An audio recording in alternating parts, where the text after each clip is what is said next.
Friends, எல்லோரும் எப்படி இருக்கிறீங்க? ஸோ நம்ம சேனலை சப்ஸ்கிரைப் பண்ணவங்களுக்கு ரொம்ப ரொம்ப ரொம்ப தேங்க்ஸ். இன்றைக்கி நம்ம வந்து ஒரு இன்ட்ரெஸ்டிங்கான விளாக் தான் நம்ம இன்றைக்கி பார்க்க போகிறோம். இந்த விளாகில் பார்த்திங்கன்னா என்னோட ஒன் டே ரொட்டீன் தான் நான் இன்றைக்கி உங்கள் கூட ஷேர் பண்ணியிருக்கேன். நிறைய பேர் வந்து கேட்டிருந்தீங்க விளாக் ஷேர் பண்ணுங்கன்ட்டு. ஸோ அவங்களுக்காகவே நான் என்னோட ஒன் டே ரொட்டீன் வந்து நான் இன்றைக்கி உங்கள் கூட ஷேர் பண்ணியிருக்கேன். அண்ட் அன்றைக்கி வந்து கொஞ்சம் ஒரு ஸ்பெஷலான டேவும் கூட, என்னோட ஃபாதர் இன் லாவோட பர்த்டே அன்றைக்கி. ஸோ அன்றைய டே தான் நான் வந்து ஷூட் பண்ணியிருக்கிறேன். சரி வாங்க என்னோடய ரொட்டீன் எப்படி இருக்குன்றதை பார்க்கலாம். காலையில் எழுந்ததுமே வேலையாக நான் வந்து பாலை காய்ச்சி என் குட்டிக்கு வந்து பாலை வந்து ரெடி பண்ணி வச்சுருந்தேன். அவனுக்கு 2 இயர்ஸ் ஆனதுனால நான் வந்து பீடியா ஸ்டார்ட் பண்ணிவிட்டு அவன் தூங்கி எழுந்திரிக்கிறதுக்கு முன்னாடியே அவனுக்கு வந்து பால் ரெடியாக இருக்கணும்.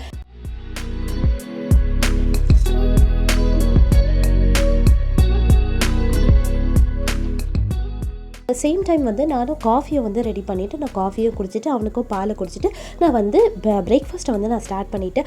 அன்றைக்கி என்னோடய ஃபாதர் நான் பர்த்டேன்றதுனால நான் வந்து கொஞ்சம் பிரேக்ஃபாஸ்ட் வந்து சிம்பிளாக நான் பண்ணிவிட்டேன். லன்ச் வந்து கொஞ்சம் நல்லா ஹெவியாக பண்ணிடலாம். ஸோ அதனால் பிரேக்ஃபாஸ்ட் வந்து நான் சப்பாத்தி அண்ட் முட்டை தொக்கு வந்து பண்ணியிருந்தேன். ஸோ நிறைய பேர் வந்து கேட்டிருந்தீங்க சாஃப்டான சப்பாத்தி எப்படி பண்ணுறதுன்ட்டு. நான் வந்து பார்த்திங்கன்னா என்னோட சப்பாத்தி வந்து சாஃப்டாக தான் இருக்கும். பட் நான் வந்து அந்தளவுக்கு எதுவுமே நான் பண்ணுறதில்ல. நான் பண்ணுறதெல்லாம் என்னென்னு பார்த்திங்கன்னா, இப்போ ஒரு 9 மணிக்கு நான் வந்து சப்பாத்தி சுட போகிறேன் அப்படின்னா ஒரு 8 மணிக்கே நான் வந்து மாவு பிசைஞ்சு வச்சுருவேன். ஸோ ஒரு 1 hour வந்து அந்த மாவு நல்லா ஊறிச்சினாலே உங்களுக்கு போதும், நல்லா வந்து சாஃப்டாக சப்பாத்தி வரும். ஸோ இதனால் கூட மேபி நான் பண்ணுற சப்பாத்தி வந்து சாஃப்டாக இருக்கலாம். ஸோ நீங்களும் வந்து கண்டிப்பாக இதை ட்ரை பண்ணி பாருங்கள்.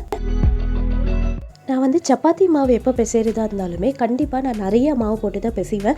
ஏன்னு பார்த்தீங்கன்னா என்னோடய ஹஸ்பண்ட் வந்து நைட் ஷிஃப்ட்டில் தான் ஒர்க் பண்ணுறாங்க. ஸோ மோஸ்ட்லி அவங்க வந்து டின்னருக்கு சப்பாத்தி தான் வந்து ப்ரிஃபர் பண்ணுவாங்க. ஸோ என்னால் டெய்லியுமே மாவு பிசைய முடியாதுன்றதுனால நான் எப்போல்லாம் சப்பாத்தி பிசைறேனோ அப்போயே வந்து அவங்களுக்கு டின்னருக்கும் சேர்த்தே வந்து நான் பிசைஞ்சிடுவேன். ஸோ ரொம்ப நல்லாயிருக்கும். அதுக்கான ட்ரிக்கையும் நான் வந்து எப்படி காயாமல் கருப்பாகாமல் மாவு கருப்பாகாமல் காஞ்சி போகாமல் எப்படி இருக்குது அப்படின்றதையும் நான் உங்க கூட ஷேர் பண்ணுறேன் பாருங்கள். இப்போ வந்து நான் முட்டை தொக்கு பண்ண போகிறேன். ஸோ அதுக்கான ப்ரிப்பரேஷன் தான் பண்ணிகிட்டு இருக்கிறேன். ஒரு கடாயில் வந்து நான் கொஞ்சமாக எண்ணெய் ஊற்றிக்கிறேன். அதில் வந்து கடுகு, கருவேப்பிலை, அப்புறம் கட் பண்ணி வச்சுருந்த வெங்காயம் இது எல்லாத்தையுமே சேர்த்துட்டு கொஞ்சமாக உப்பு சேர்த்து இதை நல்லா வதக்கி விட்டுடுறேன். ஸோ இதை நல்லா வதங்கிட்டதுக்கு அப்புறமேட்டு நான் வந்து ஒரு 4 மீடியம் சைஸ் தக்காளி வந்து கட் பண்ணி வச்சுருக்கேன். தக்காளி சட்னிக்கு வந்து நீங்கள் தக்காளி நிறையா போட்டால் தான் நல்லாயிருக்கும். ஸோ இப்போ தக்காளி வந்து நல்லா சாஃப்டாக வேகட்டும். அதுக்குள்ளே நான் வந்து இங்கே சப்பாத்தி வந்து நான் உருட்டி எடுத்துக்க போகிறேன். இப்போ பாருங்கள் மாவு எவ்வளோ சாஃப்டாக இருக்குது பார்த்தீங்களா? ஸோ அந்த 1 hour பிஃபோர் வந்து நீங்கள் மாவை வந்து பிசைஞ்சு வைக்கும் போது தான் இந்த அளவுக்கு சாஃப்ட்னஸ் வந்து வரும். நான் வந்து எப்படி பண்ணுவேன்னு பார்த்தீங்கன்னா, எனக்கு தேவையான அளவுக்கு நான் அந்த மாதிரி குட்டி குட்டியாக உருண்டை பண்ணி வச்சுக்குவேன். பேலன்ஸ் இருக்கிறத வந்து நான் என்ன பண்ணுவேன்னு பார்த்தீங்கன்னா, சப்பாத்தி மாவு போடுறதுக்குனே ஒரு பாக்ஸ் வந்து நான் வச்சுருக்கிறேன். ஸோ இந்த மாதிரி நல்ல ஒரு பெரிய ப்ராடான பாக்ஸ் வந்து நான் எடுத்துக்கிறேன். ஸோ அதில் கீழே வந்து கொஞ்சமாக நான் எண்ணெய் வந்து தடவிக்கிறேன். ஏன்னா மாவு வந்து அப்போ தான் லாஸ்ட் வரைக்கும் ஒட்டாமல் இருக்கும். ஸோ அதனால் கொஞ்சமாக எண்ணெய் வந்து தடவிட்டு பேலன்ஸ் இருக்கிற ரிமைனிங் மாவை வந்து இதில் போட்டுட்டு அதுக்கு மேலேயும் கொஞ்சமாக நான் எண்ணெயை வந்து தடவி வச்சுருவேன். ஸோ தட் நம்மளுக்கு வந்து எவ்வளோ நாள் ஆனாலும் மாவு வந்து காஞ்சி போகாமல் இருக்கும் அண்ட் கருப்பாகாமல் இருக்கும். சம்டைம்ஸ் எல்லாம் பார்த்தீங்கன்னா ரொம்ப கருப்பாயிடுறது மாதிரி இருக்கும். ஸோ அதனால தான். அடுத்து நிறைய பேர் வந்து கமெண்ட்டில் ரொம்ப ஃப்ரீக்வெண்ட்டாக கேட்குற ஒரு க்வெஸ்டனுக்கான ஆன்சர் தான் நான் இன்றைக்கி சொல்ல போகிறேன். நிறைய பேர் கேட்குறது என்னென்னு பார்த்தீங்கன்னா, உங்களுக்கு வந்து பேபி பிறந்துடுச்சா, செகண்ட் பேபி டெலிவரி ஆகிடுச்சா, நிறைய பேருக்கு வந்து கேட்டுட்ருக்கிறீங்க. உங்களோட லவ் அண்ட் கேருக்கு ரொம்ப ரொம்ப தேங்க்ஸ். அண்ட் அன்ஃபார்ச்சுனேட்டாக என்னோடய பேபி வந்து 4th month நான் ஸ்கேன் போகும்போது பார்த்திங்கன்னா ஹார்ட் பீட் இல்லைன்ட்டு அன்ஃபார்ச்சுனேட்டாக பேபியை வந்து டெர்மினேட் பண்ணுறது மாதிரி ஆகிடுச்சு. ஸோ அதனால தான் நான் வந்து நிறைய பேர்கிட்ட இதை வந்து ஷேர் பண்ணலை. அண்ட் நான் எவ்வளோ நாள் வந்து வீடியோஸ் போடாததுக்கு இதுவும் ஒரு ரீசன் தான். எனக்கு வந்து அதுலேருந்து கொஞ்சம் ரெக்கவர் ஆகி வரத்துக்கே இவ்வளோ நாள் எனக்கு தேவைப்பட்டுச்சு. ஸோ இதனால தான் நான் வந்து வீடியோஸ் போடல இவ்வளோ நாளைக்கு. பட் இனிமேல் வந்து நம்ம சேனலில் நம்ம ரெகுலராக நம்ம வீடியோஸ் போடலாம். அண்ட் நிறைய பேர் சொல்கிறீங்க டெய்லியுமே வீடியோஸ் போடுங்க. ஸோ டெய்லியுமே நான் வீடியோஸ் போடுறதுக்கு நான் கண்டிப்பாக ட்ரை பண்ணுறேன். என்னால் வந்து பெரிய விலாகாக தான் எடுக்க முடியல. அதுக்கு பதிலாக நான் வந்து மினி விலாக் போடலான்ற ஒரு சின்ன ஐடியா இருக்குது. ஸோ அது ஒர்க் அவுட் ஆகுமான்னு எனக்கு தெரியல. உங்களுக்கு வந்து மினி விலாக் போடலான்ட்டு தோணுச்சுன்னா கண்டிப்பாக நீங்கள் கமெண்ட்டில் சொல்லுங்கள். நான் வந்து மினி விலாகு கூட நான் ஷேர் பண்ணுறேன். ஸோ இப்போ பார்த்தீங்கன்னா சப்பாத்தியும் வந்து சுட்டு முடிச்சுட்டேன். இந்த முட்டை தொக்கில் பார்த்தீங்கன்னா நான் முட்டையை அப்படியே வந்து ஊற்றி வச்சுட்டு நான் வந்து அதை கலராமல் அப்படியே க்ளோஸ் பண்ணி வச்சுருவேன். ஸோ தட் இந்த மாதிரி அழகாக வெந்து வந்திருக்கும். ஒரு முட்டை அப்படியே வந்து நம்ம வச்சிடலாம். நிறைய பேர் வந்து முட்டையை போட்ட உடனே வந்து அதை கலரி விட்டுடுவாங்கல்ல, அந்த மாதிரி பண்ணாமல் நீங்கள் அதை அப்படியே விட்டுடுங்களேன். ஸோ ரொம்ப சூப்பராக இருக்கும், நம்ம எடுத்து சாப்பிடும்போது சூப்பராக இருக்கும். இப்போ எல்லாருமே சாப்பிட்டு முடிச்சாச்சு, நாங்கள் ஏன் குட்டி எல்லோரும் சாப்பிட்டு முடிச்சாச்சு. அவன் வந்து சாப்பிட்டு முடித்தோடனே இந்த மாதிரி அழகாக வந்து சோஃபாவில் படுத்துருவான். அவனுக்கு தூக்கம் வந்துடுச்சுன்னா போதும், இந்த மாதிரி சோஃபாவில் பார்த்துட்டு அவன் காரை வந்து ஓட்டுறதுக்கு ஆரம்பிச்சிடுவான். ஸோ அவன் வந்து சோஃபாவில் இருக்கும் போது அவனை தவிர மற்ற யாருமே சோஃபாவில் இருக்கவே கூடாது. பாருங்கள் எல்லாத்தையுமே எப்படி கீழே தள்ளி வச்சுருக்கிறான்ட்டு. ஈயன் குட்டி வந்து சாப்பிட்டு முடிச்சிட்டதும் ஒரு 45 மினிட்ஸ் to 1 hour வந்து அவன் தூங்குவான். ஸோ அந்த கேப்பில் தான் நான் ஏதாவது வெளியில் போகிறதா இருந்தால் இதை வாங்க போகணுன்னா நான் அந்த டைமில் தான் நான் எல்லாமே பண்ணுவேன். ஸோ இவனை வந்து இப்போ நான் தூங்க வச்சுட்டு நான் அடுத்தது மார்க்கெட்டு போயிருந்தேன். இன்றைக்கி வந்து பார்த்திங்கன்னா எங்கள் அங்கிளோட பர்த்டே அப்படின்றதுனால அவங்களுக்கு பிடிச்சது மாதிரி தானே செய்யணும். ஸோ இன்றைக்கி வந்து நான் சிக்கன் பிரியாணியும் அவங்களுக்கு பிடிச்ச இந்த சாப்ஸும் தான் நான் செய்ய போகிறேன். இவங்க வீட்டில் வந்து இந்த சாப்ஸ் ரொம்ப ரொம்ப டேஸ்ட்டாக பண்ணுவாங்க. அதுக்கான ரெசிப்பியும் பார்த்திங்கன்னா நான் இந்த வீடியோவில் இன்க்ளூட் பண்ணியிருக்கிறேன். ஸோ இப்போ வீட்டுக்கு வந்துட்டு பார்த்திங்கன்னா நான் பிரியாணிக்கு தேவையான பொருள் எல்லாத்தையுமே வந்து ஃபஸ்ட்டு நான் ரெடி பண்ணி வச்சுட்டேன். ஸோ தட் எனக்கு ஈஸியாக இருக்கும் பிரியாணி தாளிக்கும் போது. இப்போ வந்து நான் இந்த சாப்ஸ் சொல்லியிருந்தேன்ல, அதை வந்து எப்படி பண்ணலான்றது பார்க்கலாம்.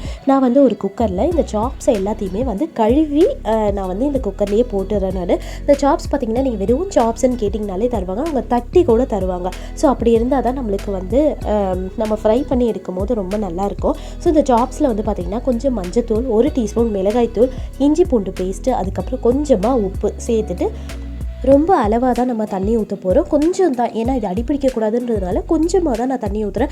பாருங்கள், இந்த மட்டன் கூட ஃபுல்லாகவே முழுகலை. ஸோ ரொம்ப ரொம்ப கொஞ்சம் தான் நான் ஊற்றிருக்கிறேனே. இந்த தண்ணி வந்து ஆக்சுவலாக நம்மளுக்கு யூஸ் ஆகாது. ஜஸ்ட்டு இந்த மட்டன் வேகணும், இந்த சாப்ஸ் வந்து வேகணும், அதுதான் நம்மளுக்கு முக்கியம். இந்த தண்ணி வந்து இருந்ததுன்னா ஒன்று நீங்கள் வந்து அதை சுண்ட விட்டுடலாம். அப்படி இல்லை அப்படின்னா நான் வந்து ஈன் குட்டிக்கு சூப்பாக எடுத்துருவேன். அந்த சப்போஸ் அந்த சூப்பு மீந்ததுன்னா நான் வந்து அவனுக்கு சூப்பு எடுத்துருவேன். அதில் இப்போ பாருங்கள் கொஞ்சம் தான் நான் தண்ணி ஊற்றிருக்கேன். நான் வந்து ஏனுக்கு கொஞ்சம் சூப் எடுத்துருவேன்றதுனால நான் வந்து காரம் கொஞ்சம் கம்மியாகவே நான் போட்டிருக்கேன்.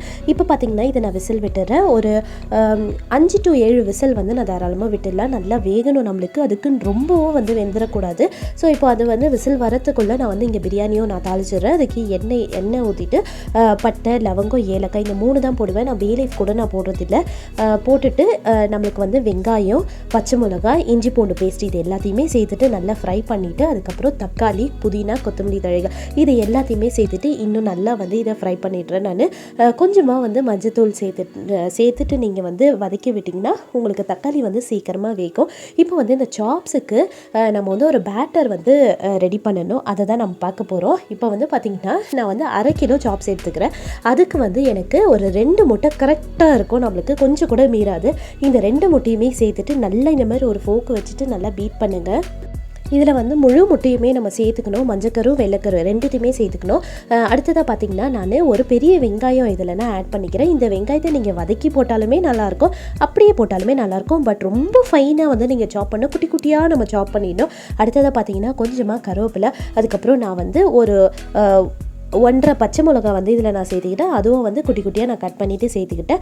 இது வந்து நம்ம முட்டை ஆம்லேட் பண்ணுவோம்ல, அதே மாதிரி அதே ப்ரொசீஜர் தான் இது எல்லாமே.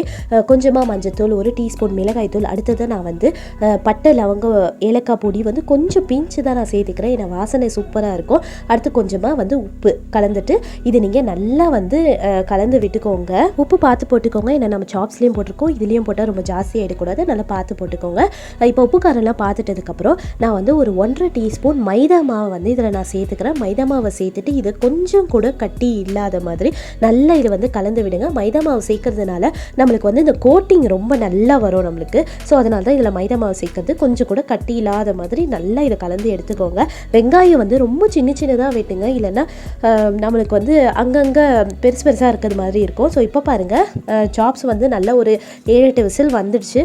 நான் வந்து ஓப்பன் பண்ணி பார்க்குறேன். பாருங்கள், இவ்வளோ தான் எனக்கு சூப்பே இருக்குது. இந்த சூப் அப்படியே நான் வந்து ஈன் குட்டிக்கு வந்து எடுத்துருவேன்.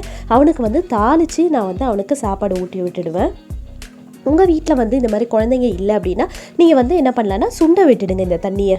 ஸோ மட்டன் பார்த்திங்கன்னா நல்லா சாஃப்டாக வெந்துடுச்சு. இந்த அளவுக்கு வெந்தால் போதும். நீங்கள் ரொம்ப விசில் விட்டுட்டிங்கன்னா இந்த எலும்புலேருந்து எல்லாம் பிரிஞ்சு வந்துடுறது மாதிரி இருக்கும். ஸோ கரெக்டாக வந்து ஒரு 7 விசில் விட்டிங்கனாலே கரெக்டாக இருக்கும். ஸோ இப்போ பாருங்கள், நான் இதை ஃப்ரை பண்ண போகிறேன். நம்ம வந்து இந்த ஃபிஷ் ஃப்ரைலாம் பண்ணுவோம் தெரியுமா, டீப் ஃப்ரை பண்ண மாட்டோம், ஷாலோ ஃப்ரை மாதிரி பண்ணுவோம்ல, அதே மாதிரி தான் நான் பண்ண போகிறேன். இப்போ வந்து எண்ணெய் ஊற்றிட்டேன், அங்கே வந்து எண்ணெய் காயிட்டும். அதுக்குள்ளே இங்கே பிரியாணிக்கு வந்து நான் 1 டீஸ்பூன் மிளகாய்த்தூள், பட்டை லவங்கத்தூள், அடுத்தது கொஞ்சமாக வந்து தயிர், இது எல்லாத்தையுமே சேர்த்துட்டு நல்லா எண்ணெய் பிரிகிற அளவு அளவுக்கு வர வச்சுட்டு நான் வந்து என்ன பண்ணிடுறேன், அந்த மசாலாலேயே நான் சிக்கன் 1 கிலோ சிக்கன் வந்து நான் வாங்கியிருக்கேன். நான் 3/4 கிலோ பிரியாணி தான் பண்ணுறேன். அதுக்கு நான் 1 கிலோ சிக்கன் வந்து நான் வாங்கியிருக்கேன். ஸோ வாங்கிட்டு இது வந்து நல்லா நான் கிளறி விட்டுறேன். ஸோ இந்த சிக்கன் எல்லாம் அந்த மசாலாலேயே நல்லா ஊறும். அப்போ தான் நம்மளுக்கு வந்து சவுன்னு இல்லாமல் சூப்பராக இருக்கும். நம்மளுக்கு உள்ள டேஸ்ட் வந்து ரொம்ப நல்லாயிருக்கும் நம்மளுக்கு.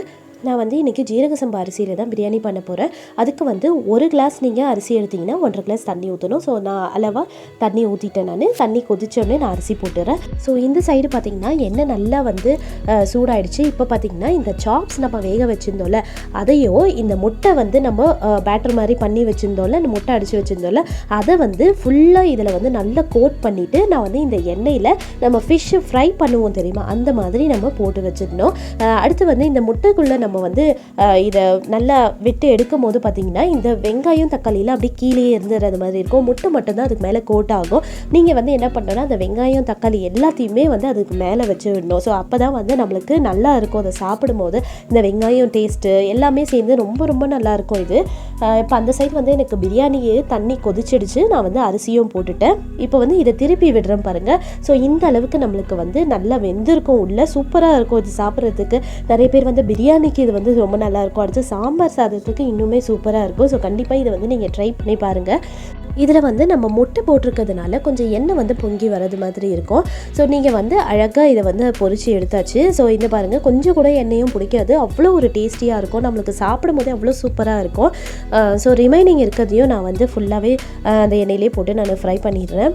நான் வந்து 1/2 கிலோ சாப்ஸ் தான் வாங்கியிருந்தேன். அந்த 1/2 கிலோக்கே பார்த்திங்கன்னா எனக்கு 10 சாப்ஸ் வந்து கரெக்டாக வந்தது. 10 வந்தது எனக்கு.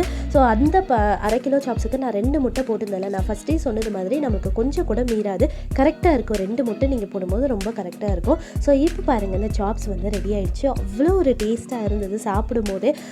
ஸோ உண்மையாலுமே சொல்கிறேன், இந்த ரெசிபியை நீங்கள் ட்ரை பண்ணி பாருங்கள். ஈன் குட்டிக்கு தான் ரொம்ப ரொம்ப பிடிச்சிருந்தது இந்த சாப்ஸு. ஸோ எங்களோட அன்னைய லஞ்ச் வந்து பார்த்திங்கன்னா ஜீரக சம்பா சிக்கன் பிரியாணி, சாப்ஸு, அதுக்கப்புறம் ரைத்தா. ஸோ ரொம்ப ரொம்ப டேஸ்ட்டாக இருந்தது. எல்லாமே அவ்வளோ டேஸ்ட்டாக இருந்தது. ஸோ சாப்பிட்டு முடிச்சாச்சு. சாப்பிட்டு முடிச்சுட்டு அவ்வளோதான் எங்களோட ரொட்டீன். அன்னைக்கு நைட்டு வந்து பிரியாணியே இருந்தது. அவங்க ஆஃபீஸ்க்கும் நான் வந்து பிரியாணியை கட்டி கொடுத்துட்டேன். ஸோ இவ்வளோ தான் அன்னைய டே. ஈன் குட்டியும் பார்த்தீங்கன்னா பிரியாணியில் அன்றைக்கி காரம் கம்மியாக தான் நான் போட்டிருந்தேன். ஸோ அதனால் அவனும் வந்து பிரியாணியை சாப்பிட்டுட்டான். ஸோ அவ்வளோதான் ஃப்ரெண்ட்ஸ். இந்த விளாக் வந்து கண்டிப்பாக உங்களுக்கு பிடிச்சிருக்கோன்ட்டு நினைக்கிறேன். பிடிச்சிருந்ததுன்னா மறக்காமல் ஒரு லைக் பண்ணிவிடுங்க. நம்ம சேனல் நீங்கள் ஃபர்ஸ்ட் டைம் பார்க்குறீங்கன்னா கீழே இருக்க சப்ஸ்கிரைப் பட்டனை கிளிக் பண்ணிவிடுங்க. அப்படியே பக்கத்தில் இருக்க பெல் ஐக்கானையும் கிளிக் பண்ணிவிடுங்க. ஸோ இதே மாதிரி ஒரு சூப்பரான விளாகில் நான் அடுத்து உங்களை வந்து சந்திக்கிறேன். Until then, it's bye from Sylvia.